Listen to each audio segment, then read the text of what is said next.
Hello दोस्तों, आपका अपने YouTube channel study and share में आपका स्वागत है। तो आज का चैप्टर है मित्रता, जो आचार्य रामचंद्र शुक्ल द्वारा लिखित मित्रता नाम का पाठ है। आज इस पाठ को पढ़ाने वाले हैं। तो अगर आप हमारे चैनल पर नए हैं तो प्लीज़ चैनल को सब्सक्राइब कर लीजिए और बेल आइकन प्रेस कर लीजिए, ताकि आपको आने वाली नई नई वीडियो आपको तुरंत मिल जाए। तो आइए बिना समय गंवाए शुरू करते हैं मित्रता। आचार्य रामचंद्र शुक्ल का ये उपन्यास है। इसमें दर्शाए हैं अपनी लेखनी के माध्यम से कि एक सच्ची मित्रता क्या होती है, उसके गुण क्या होते हैं, अवगुण क्या होते हैं, मित्रता किनसे करनी चाहिए, किनसे नहीं करनी चाहिए, सच्ची मित्रता के बारे में बताए हैं। आइए पढ़ते हैं। पढ़ते पढ़ते आपको अच्छे समझ में आ जाएगा। तो शुरू करते हैं। सर्वश्रेष्ठ निबंधकार आचार्य रामचंद्र शुक्ल द्वारा रचित निबंध मित्रता जो है, मानव जीवन के सबसे महत्वपूर्ण पक्ष मित्रों के चुनाव उपयोगिता पर रोशनी डालती है। यानी जो मित्रता नाम का पाठ है, मानव जीवन के सबसे महत्वपूर्ण पक्ष, यानी बहुत महत्वपूर्ण जो निर्णय लिया जाता है दोस्तों के चुनाव, कि हम कैसा दोस्त का चुनाव करें, उसके बारे में इस पाठ को पढ़ने से आपको दोस्त का चुनाव करने में ज़्यादा मदद मिलेगा। मित्रों का चुनाव की उपयुक्तता पर रोशनी डालती है। एक विद्यार्थी के लिए अच्छे मित्रों का चुनाव करना अत्यंत आवश्यक है। ये बात बहुत ज़रूरी है कि एक विद्यार्थी के अगर अच्छे मित्र होते हैं तो वो अच्छा बन जाता है, जैसे के साथ रहता है वो वैसे ढल जाता है। इसीलिए एक विद्यार्थी के लिए अच्छे मित्रों का चुनाव करना अत्यंत आवश्यक होता है। उसकी सफलता या विफलता मित्रों के चुनाव पर ही निर्भर करती है। यानी उसकी संगत कैसी है, जैसी संगत रहेगी वैसी बन जाएगा वो। उसकी सफलता और विफलता, अगर वो सफल होगा, अगर सफल व्यक्ति के साथ रह रहा है, अच्छे लड़कों के साथ, अच्छे मित्र के साथ रह रहा है, तो वो सफल हो जाएगा। और बुरे मित्रों के साथ अगर उनका संगत हो गया तो वो भी बुरा बन जाएगा। इसीलिए उनकी सफलता और विफलता मित्रों के चुनाव पर ही निर्भर करती है। इस पाठ का उद्देश्य मित्रों के चुनाव में सहयोग करना है। यानी सही मित्र कैसे चुने, कौन सही है कौन गलत, कैसे पहचाने सही मित्र को, इसके बारे में इस पाठ में बताया गया है आचार्य रामचंद्र शुक्ल द्वारा। तो आइए इस कहानी की शुरुआत करते हैं। जब कोई युवा पुरुष अपने घर से बाहर निकलकर बाहरी संसार में अपनी स्थिति जमाता है, यानी जब कोई पुरुष घर से बाहर जाता है और बाहरी दुनिया में अलग अलग लोग मिलते हैं, अलग अलग जगह पर जाता है, तो वहाँ पर तब पहली कठिनता उसे मित्र चुनने में पड़ती है।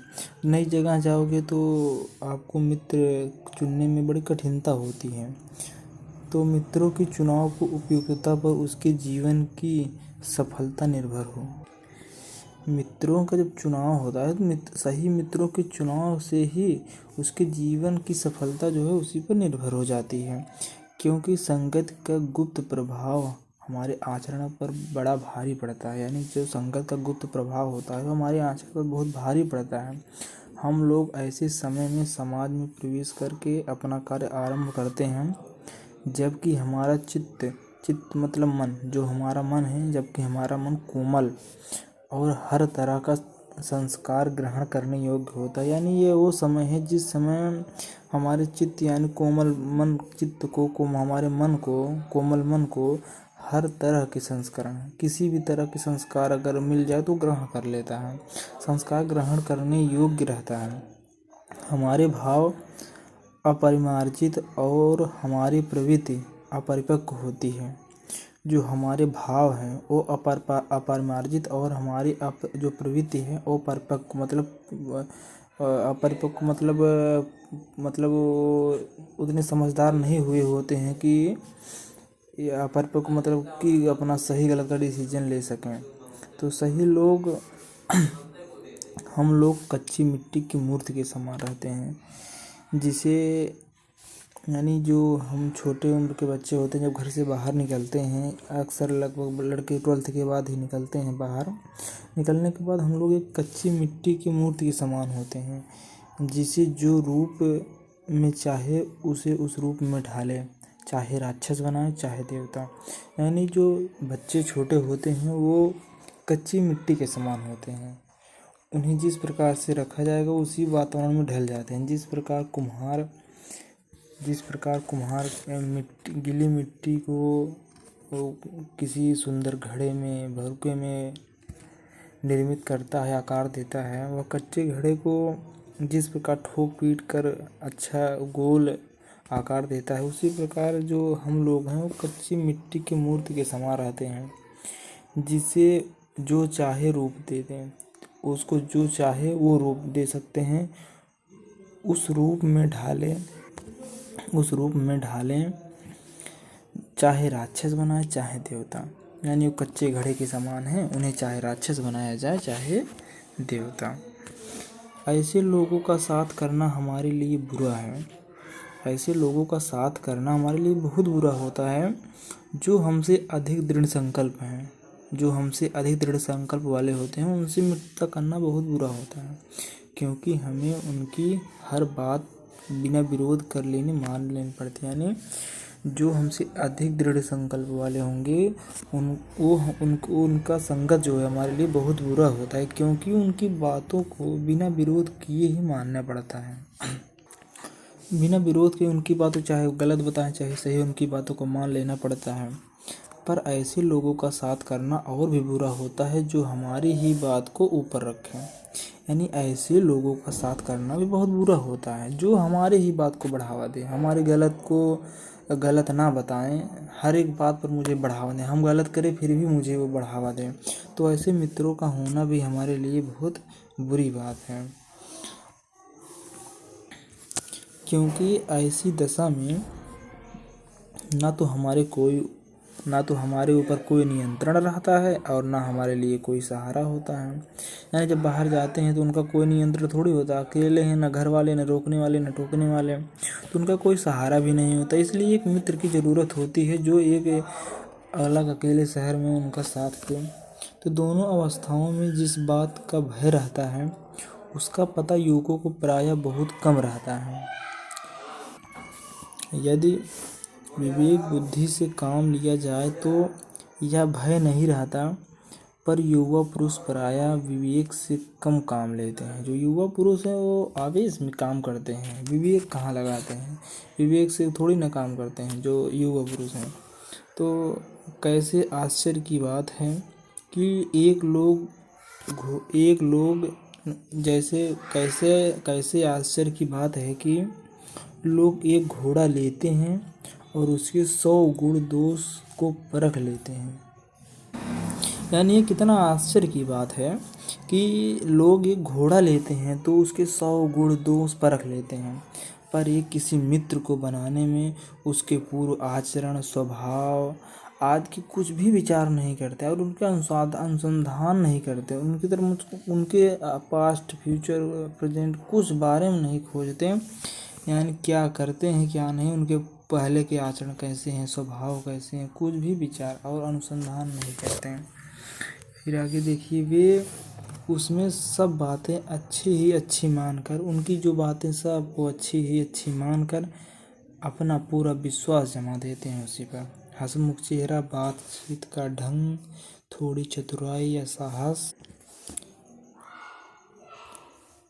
यही 2-4 बातें किसी में देखकर लोग चटपट से अपना बना लेते हैं उसे।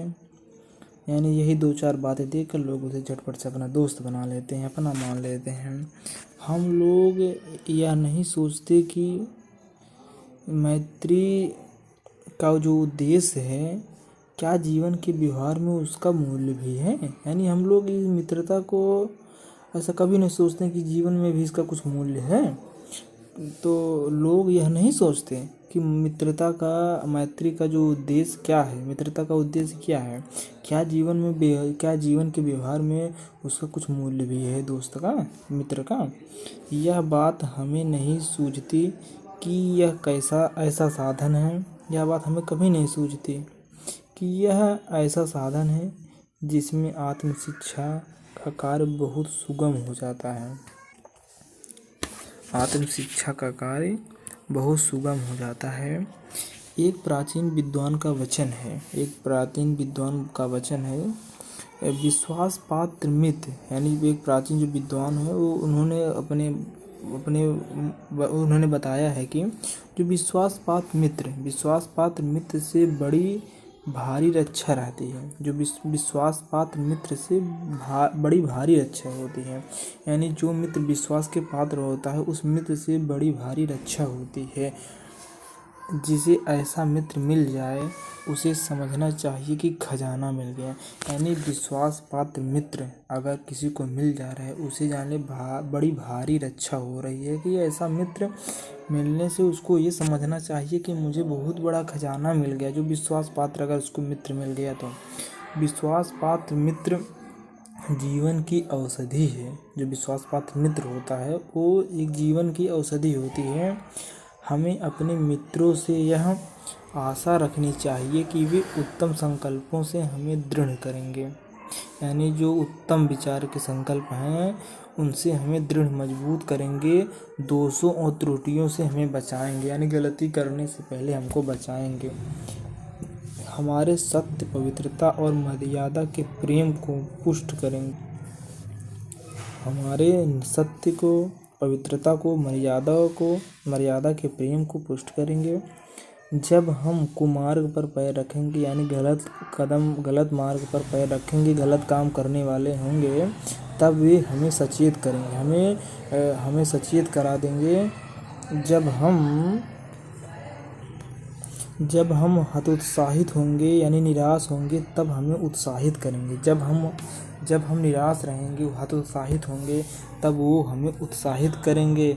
सारांश यह है कि हमें उत्तमता पूर्वक जीवन निर्वाह करने में वे हर तरह से हमारी सहायता करेंगे। यानी जो विश्वास पात्र सच्चे मित्र होते हैं उसका सारांश इतना निकलता है कि वो हमारे अच्छे जीवन निर्वाह में वे हर तरह से हमारी सहायता करेंगे। सच्ची मित्रता में उत्तम वैद्य की ही सी निपुणता और परख होती है। जो सच्ची मित्रता में उत्तम वैद्य की सी निपुणता और परख होती है। अच्छी से अच्छी माता का सा धैर्य और कोमलता होती है। यानी सच्ची मित्रता में उत्तमतम वैद्य यानी एक अच्छा वैद्य होता है। वैद्य की तरह निपुण होते हैं और उनको परख होती है। यानी वैद्य जब आता है घर किसी बीमार व्यक्ति को देखने, वो देखते ही समझ आता है इसको क्या बीमारी है, क्या किया जाए, उसको ठीक करने में पूरा प्रयास करता है।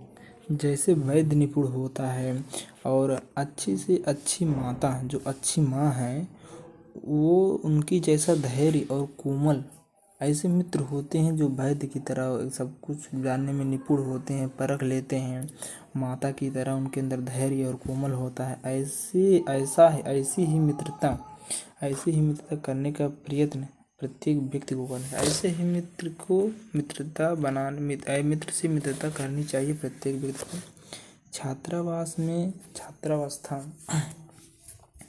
छात्रावस्था में मित्रता की जो धुन सवार रहती है, मित्रता हृदय से उमड़ पड़ती है।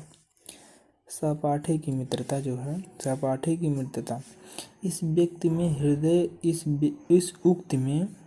इस उक्त में हृदय के कितने भारी उथल पुथल का भाव भरा है। किंतु जिस प्रकार युवा शक्ति की मित्रता स्कूल के किसी बालक की मित्रता से दृढ़, यानी उस समय में हृदय के कितने भारी उथल पुथल का भाव भरा हुआ होता है। यानी लड़के के मन में, किसी व्यक्ति के मन में उसके हृदय में भारी उथल पुथल का भाव भरा हुआ होता है। किंतु जिस प्रकार युवा पुरुष की मित्रता स्कूल के बालक की मित्रता से दृढ़ होती है, जिस प्रकार जो युवा पुरुष होते हैं जो उनकी मित्रता होती है, उनकी अपेक्षा जो स्कूल के लड़के मित्रता करते हैं उनसे दृढ़ होती है, शांत होती है और गंभीर होती है। जो युवा पुरुष मित्रता करते हैं उनकी मित्रता दृढ़, शांत, गंभीर होती है स्कूल वाले मित्र की तुलना में। उसी प्रकार हमारे युवावस्था के मित्र बाल्यावस्था के मित्रों से कई बातों में भिन्न होते हैं।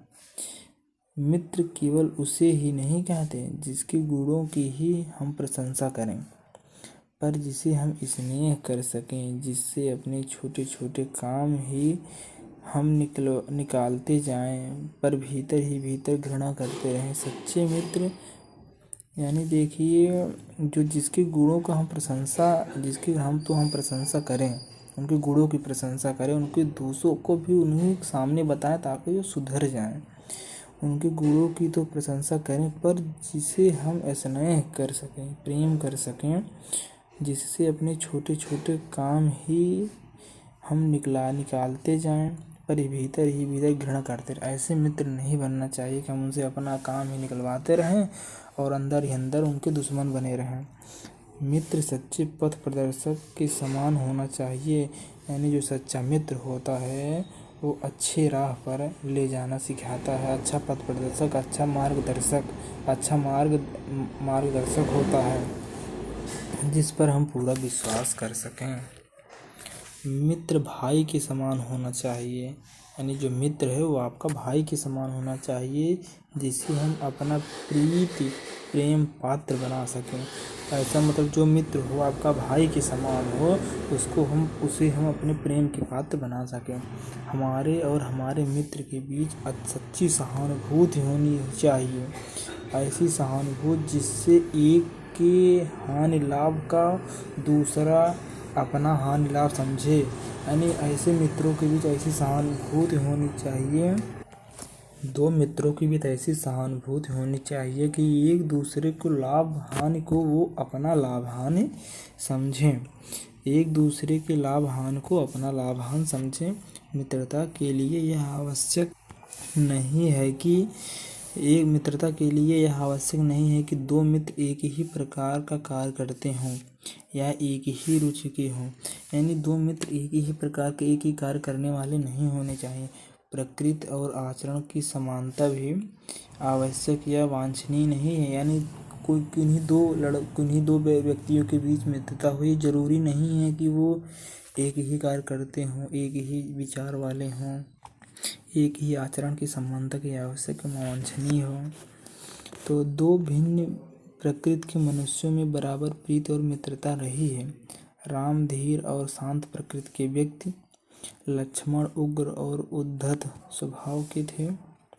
जो राम थे वो धीर धैर्य पुरुष थे, शांत प्रकृति के थे, जबकि लक्ष्मण जो थे उग्र मतलब उग्रवादी थे, गुस्से वाले थे, उद्धत स्वभाव के थे। पर दोनों भाइयों में अत्यंत प्रगाढ़ स्नेह था। उन दोनों की मित्रता खूब निभी। यह कोई बात नहीं है कि एक ही स्वभाव और रुचि के लोगों में ही मित्रता हो सकती है। समाज में विभिन्नता देखकर लोग एक दूसरे की ओर आकर्षित होते हैं। जो गुण हमें नहीं है, हम चाहते हैं कि कोई ऐसा मित्र मिले जिसमें वो गुण हो, और जो गुण मुझ में नहीं है वो गुण मेरे मित्र में हो। चिंताशील मनुष्य प्रफुल्लित चित्त का साथ ढूंढता है। निर्बल बली का जो निर्बल है वो बलवान का साथ खोजता है। फिर से देखिए, जो चिंताशील यानी जो चिंता करने वाला व्यक्ति वो मनुष्य वो प्रफुल्लित चित्त, चिंताशील जो मनुष्य वो प्रफुल्लित खुशी मन वाले व्यक्ति का साथ ढूंढता है, और जो निर्बल व्यक्ति है वो बलवान व्यक्ति का साथ ढूंढता है। जो धैर्यशील धीरज वाला पुरुष है वो उत्साही के साथ ढूंढता है। उच्च आकांक्षा वाला चंद्रगुप्त युक्त और उपाय के लिए चाणक्य का मुंह ताकता था। उच्च आकांक्षा वाला जो चंद्रगुप्त युक्त था वो और उपाय के लिए चाणक्य का मुंह ताकता, क्योंकि चाणक्य जो है उपाय के लिए माने जाते हैं। वो चाणक्य उनकी जो बातें वो चाणक्य नीति के नाम से जानी जाती हैं। नीति विशारद अकबर मन बहलाने के लिए बीरबल की ओर देखता था। जो नीति विशारद अकबर था वो मन बहलाने के लिए बीरबल की ओर देखता, क्योंकि बीरबल वैसे बहुत बुद्धिमान। आगे देखिए, कुसंग का ज्वर सबसे भयानक होता है। यानी कुसंग मतलब बुरे व्यक्तियों का जो ज्वर है, उनके साथ रहने का जो बुखार होता है वो बहुत भयानक। बुखार से मतलब है उनके साथ से बहुत कुसंग यानी बुरे व्यक्तियों का जो संगत होता है वो एक ज्वर के समान, बुखार के समान, ज्वर सबसे भयानक होता है। यानी यानी बुरी संगत का जो ज्वर होता है वो सबसे भयानक होता है। यह केवल नीति और सद्वृत्ति का ही नाश ही नहीं करता, यानी ये जो कुसंग वाले व्यक्ति होते हैं वो सिर्फ नीति और सद्वृत्ति का ही नाश नहीं करता बल्कि बुद्धि का भी क्षय करता है। किसी युवा पुरुष की संगत यदि बुरी होगी तो वह अपने पैरों में बंधी चक्की के समान होगी। यानी जो किसी युवा पुरुष की जो संगति है वो बुरी हो जाती है तो उसके पैरों में अगर चक्की बांध दीजिए, बुरे व्यक्ति के लग जाएंगे, वो धीरे धीरे उसकी जो गति है वो धीमी हो जाएगी। धीमी हो जाती एक समय बाद वो थक कर रुक जाएगा। उसी प्रकार अगर किसी पुरुष की संगत यदि बुरी है तो उसके पैरों में एक चक्की बंधी चक्की के समान होगी, जो उसे दिन रात अवनत के गड्ढे में गिराती जाएगी। जो दिन रात उसे अवनत मतलब पीछे करती जाएगी, अवनत के गड्ढे में गिराती जाएगी। और यदि अच्छी होगी तो सहारा देने वाली बाहों के समान, सहारा देने वाली भुजा के समान होगी, जो निरंतर उन्नत की ओर यानी प्रगति की ओर उसे ले जाएगी। इंग्लैंड के एक विद्वान को युवावस्था में राज दरबारियों में जगह नहीं मिली। इंग्लैंड के एक विद्वान थे जिनको युवावस्था में राज दरबार में कोई जगह नहीं मिला। इस प्रकार जिंदगी भर वह अपने भाग्य को सराहता रहा, यानी वो जिंदगी भर अपने भाग्य को सराहता करता रहा। बहुत से लोग तो इसे अपना बड़ा भारी दुर्भाग्य समझते, पर वह अच्छी तरह जानता था, यानी जो व्यक्ति था इंग्लैंड का वो जिंदगी भर अपने भाग्य की सराहना करता है, सराहना मतलब प्रशंसा करता है, सॉरी गलती हो गई तो सॉरी वो आगे फिर से देखिए। इस प्रकार जिंदगी भर वह अपने भाग्य का सराहता रहा, प्रशंसा करता रहा। बहुत से लोग तो इसे अपना बड़ा भारी दुर्भाग्य समझते हैं, पर वह अच्छी तरह जानता था कि वह बुरे लोगों की संगत में पड़ता जो उसकी आध्यात्मिक उन्नति में बाधक होते हैं। बहुत से लोग ऐसे होते हैं जिनकी घड़ी भर के साथ में भी बुद्धि भ्रष्ट हो जाती है, मतलब कुछ लोग ऐसे भी जीवन में आ जाते हैं जिनके कुछ पल रहने से भी बुद्धि भ्रष्ट हो जाती है, क्योंकि उनके ही बीच में ऐसी ऐसी बातें कही जाती हैं जो कानों में ना पड़नी चाहिए। ऐसी ऐसी बातें वो करते हैं जो ऐसी ऐसी बातें करते हैं जो हमारे कानों में कभी नहीं पड़नी चाहिए। चित्त पर ऐसे स्वभाव पड़ते हैं जिनसे उसकी पवित्रता का नाश होता है, यानी मन पर ऐसा प्रभाव पड़ता है उसका जिससे उसकी पवित्रता जो है वो नाश होता है। बुराई अटल भाव धारण करके बैठ जाती है, यानी बुराई जो है अटल भाव धारण करके उसके दिल मन में बैठ जाती है। बुरी बातें हमारी धारणा में बहुत दिनों तक टिकती हैं।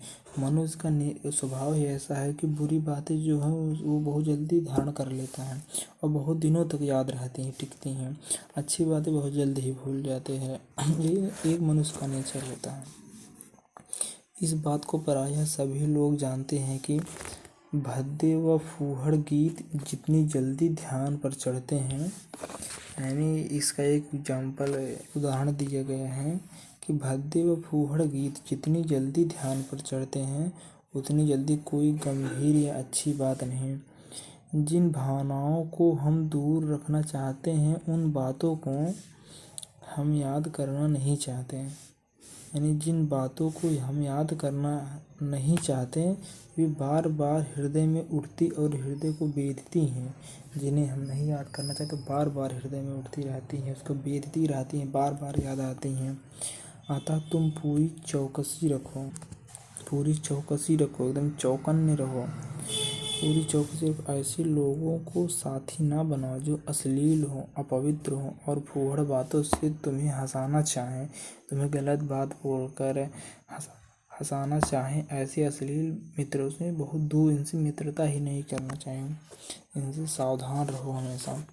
ऐसा ना हो कि पहले पहल में तुम इसे एक बहुत सामान्य बात समझो, पहली बार में तुमको लगेगा बहुत सामान्य बात है और सोचो एक बार ऐसा हुआ फिर ऐसा ना होगा, अथवा तुम्हारे चरित्र बल का एक ऐसा प्रभाव पड़ेगा कि ऐसी बातों को बकने वाले आगे चलकर आप सुधर जाएंगे। सोचो एक बार ऐसा हुआ, फिर ऐसा ना हो, अथवा तुम्हारे चरित्र बल का ऐसा प्रभाव पड़ेगा कि उनके जो बुरे चरित्र का ऐसा प्रभाव पड़ेगा, ऐसी बातों को बकने वाले आगे चलकर आप सुधर जाएंगे नहीं। आप सोचेंगे कि उनकी बातें ऐसी चलती रहीं, फिर हम तो आगे जाकर सुधर जाएंगे, ऐसा कभी नहीं होता। आप भी उसी में ढल जाएंगे। ऐसा नहीं होगा। जब एक बार मनुष्य अपना पैर कीचड़ में डाल देता है, तब फिर यह नहीं देखता कि वह कहाँ और कैसी जगह पर रखता है। धीरे धीरे उन बुरी बातों में अभ्यस्त होते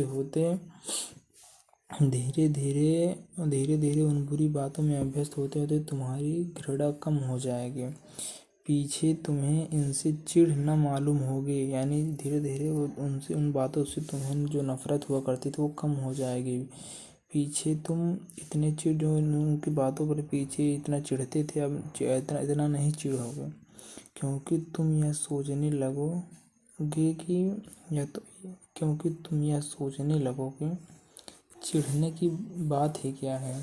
तुम्हारा विवेक कुंठित हो जाएगा और तुम्हें बुरे भले का पहचान न रह जाएगी। अंत में होते होते तुम भी बुराई के भक्त बन जाओगे। अतः हृदय को उज्ज्वल और निष्कलंक रखने का सबसे अच्छा उपाय यही है कि बुरी संगत को छूत से बचो। जो बुरी संगत है, इसका अतः हृदय को उज्ज्वल और निष्कलंक रखने का एक ही सबसे अच्छा उपाय है, यही है कि बुरी संगत से छूत से बचो, बुरी संगत से दूर रहो। एक पुरानी कहावत है।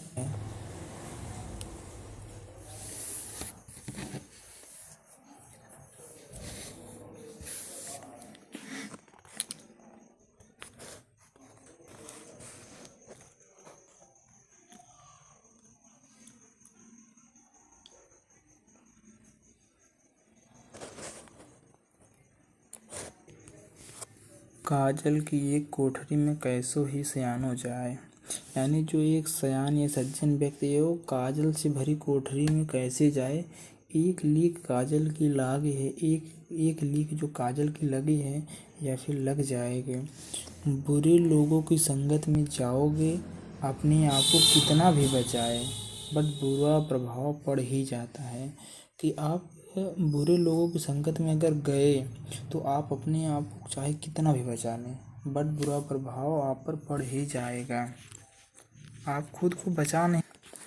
बुरे लोगों की संगत में अगर आप चले गए, अपने आप को कितना भी बचाएं, पर बुरा प्रभाव आप पर पड़ ही जाएगा। खुद को नहीं बचा पाओगे। आइए कुछ इसमें उपयोग किए गए शब्दार्थ देख लें।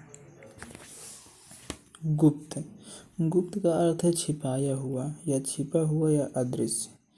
चित्त का अर्थ होता है मन, अंतःकरण।